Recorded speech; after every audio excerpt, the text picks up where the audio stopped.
जय श्री महाकाल। धर्म सत्य चैनल पर आप सबका स्वागत है।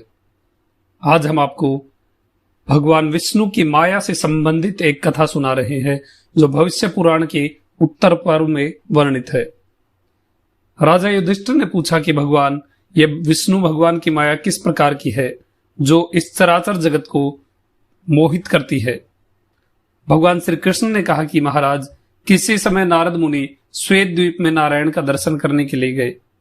वहां श्री नारायण का दर्शन करके और उन्हें प्रसन्न मुद्रा में देखकर उनसे जिज्ञासा करी कि भगवान, आपकी माया कैसी है, कहाँ रहती है, कृपा करके उसका रूप मुझे दिखलाइए।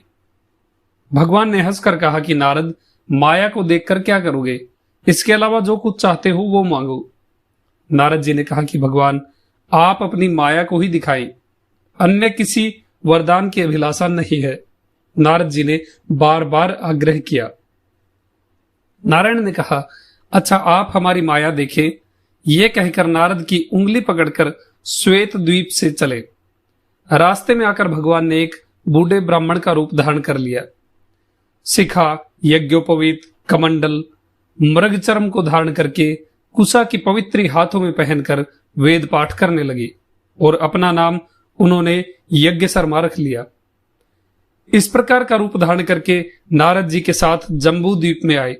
वे दोनों वेत्रवती नदी के तट पर विदिशा नामक नगर में पहुंचे। उस विदिशा नगर में धन धान्य से समृद्ध, उद्यमी, गाय भैंस बकरी आदि पशुपालन में तत्पर, कृषि कार्य को भली भांति करने वाले शीरभद्र नाम का एक वैश्य निवास करता था। वे दोनों सबसे पहले उसी के घर गए। उसने इन विशुद्ध ब्राह्मणों का आसन, अर्घ्य आदि से आदर सत्कार किया। फिर पूछा कि यदि आप उचित समझें तो अपनी रुचि के अनुसार मेरे यहाँ अन्न का भोजन करें। यह सुनकर वृद्ध ब्राह्मण रूपधारी भगवान ने हंसकर कहा कि तुमको अनेक पुत्र पौत्र हो और सभी व्यापार और खेती में लगे रहे, तुम्हारी खेती और पशुधन की नित्य वृद्धि होती रहे, ये मेरा आशीर्वाद है। इतना कहकर वे दोनों वहां से आगे गए। रास्ते में गंगा के तट पर वेणिका नाम के गांव में गोस्वामी नाम का एक दरिद्र ब्राह्मण रहता था। वे दोनों उसके पास पहुंचे। वो अपनी खेती की चिंता में लगा था। भगवान ने उससे कहा कि हम बहुत दूर से आए हैं, अब हम तुम्हारे अतिथि हैं, हम भूखे हैं, हमें भोजन कराओ। उन दोनों को साथ में लेकर वो ब्राह्मण अपने घर पर पहुंच गया। उसने दोनों को स्नान, भोजन आदि करवाया, फिर सुखपूर्वक उत्तम सैया पर शयन आदि की सोने की व्यवस्था कर दी। प्रातःकाल उठकर भगवान ने ब्राह्मण से कहा कि हम तुम्हारे घर में सुखपूर्वक रहे, अब जा रहे हैं। परमेश्वर करे कि तुम्हारी खेती निष्फल हो जाए, तुम्हारी संतानों की वृद्धि ना हो। इतना कहकर वे वहां से चले गए। रास्ते में नारद जी ने पूछा कि भगवान, वैश्य ने आपकी कुछ भी सेवा नहीं की, किंतु उसको आपने उत्तम वरदान दे दिया। इस ब्राह्मण ने श्रद्धा से आपकी बहुत सेवा करी, लेकिन इसको आपने आशीर्वाद के रूप में श्राप ही दे दिया। ऐसा आपने क्यों किया? नारद जी से भगवान ने कहा कि साल भर मछली पकड़ने में जितना पाप होता है, उतना ही एक दिन हल जोतने से होता है। वो शीरभद्र वैश्य अपने पुत्र पौत्रों के साथ इसी कृषि कार्य में लगा हुआ है। वो नरक में जाएगा। अतः हमने न तो उसके घर में विश्राम किया और ना ही भोजन किया। इस ब्राह्मण के घर में भोजन और विश्राम किया। इस ब्राह्मण को ऐसा आशीर्वाद दिया कि जिससे जग ज्वाला में न फंसकर मुक्ति को प्राप्त कर ले। इस प्रकार रास्ते में बातचीत करते हुए वे दोनों कान्याकुब्ज देश के समीप पहुंचे। वहां उन्होंने एक अतिशय रम्य सरोवर देखा। उस तालाब की शोभा देखकर वे बहुत प्रसन्न हुए। भगवान ने कहा कि नारद, ये उत्तम तीर्थ स्थान है, इसमें स्नान करना चाहिए। फिर कन्नौज नाम के नगर में चलेंगे। इतना कहकर भगवान उस सरोवर में स्नान करके शीघ्र ही बाहर आ गए। फिर नारद जी भी स्नान करने के लिए उस तालाब में प्रवेश कर गए। स्नान संपन्न करके जब वे बाहर निकले, तब उन्होंने अपने को दिव्य कन्या के रूप में देखा।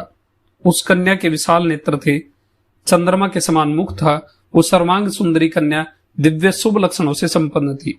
अपनी सुंदरता से संसार को विमोहित कर रही थी। जिस प्रकार समुद्र से संपूर्ण रूप की निधान लक्ष्मी जी निकली थी, उसी प्रकार सरोवर से स्नान के बाद नारद जी स्त्री के रूप में बाहर निकले। भगवान अंतर्ध्यान हो गए। वो स्त्री भी अपने झुंड से भ्रष्ट अकेली हिरणी की तरह भयभीत होकर इधर उधर देखने लगी। इसी समय अपनी सेनाओं के साथ राजा तालध्वज वहां आया और उस सुंदरी को देखकर सोचने लगा कि ये कोई देव स्त्री है या अप्सरा।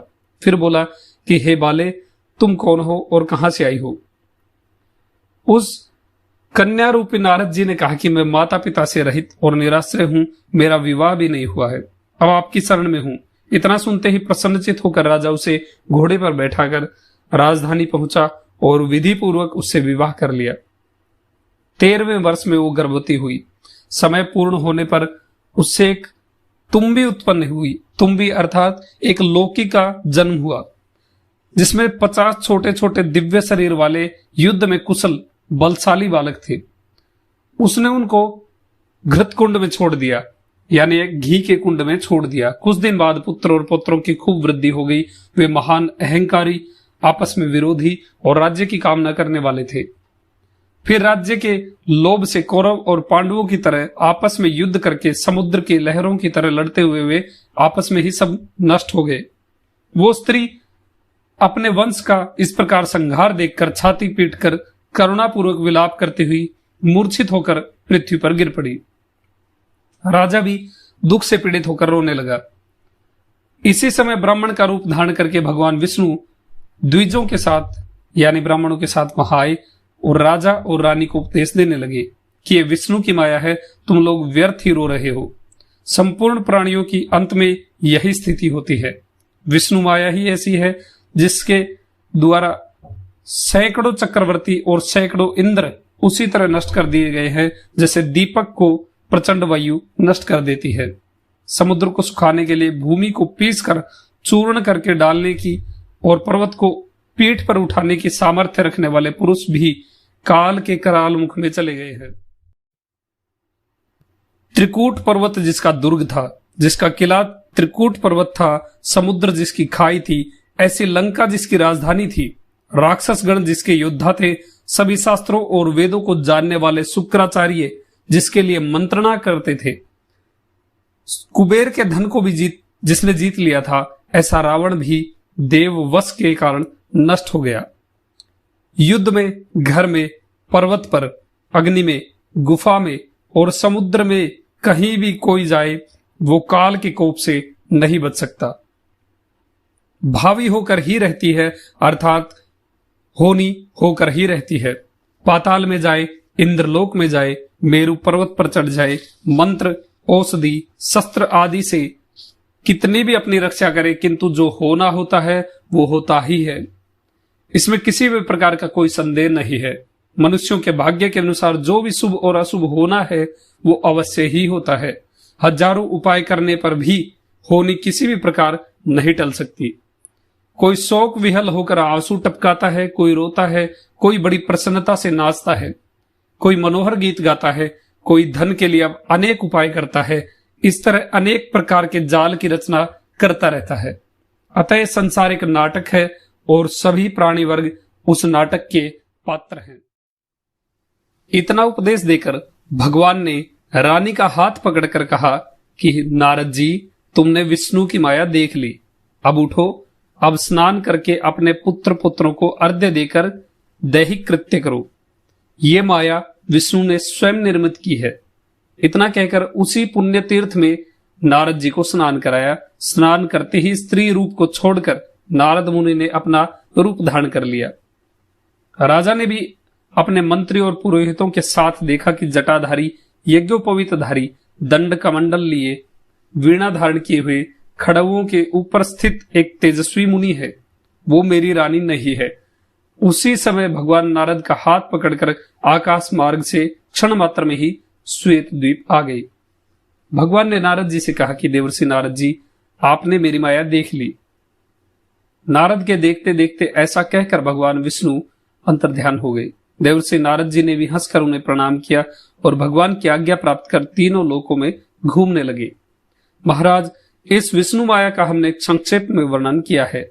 इस माया के प्रभाव से संसार के जीव पुत्र, स्त्री, धन आदि में आसक्त होते हुए, रोते गाते हुए अनेक प्रकार की चेष्टाएं करते हैं। भगवान विष्णु की माया से संबंधित ये कथा आपको अच्छी लगी हो तो वीडियो को लाइक जरूर करें। आपका दिन शुभ हो। जय श्री महाकाल।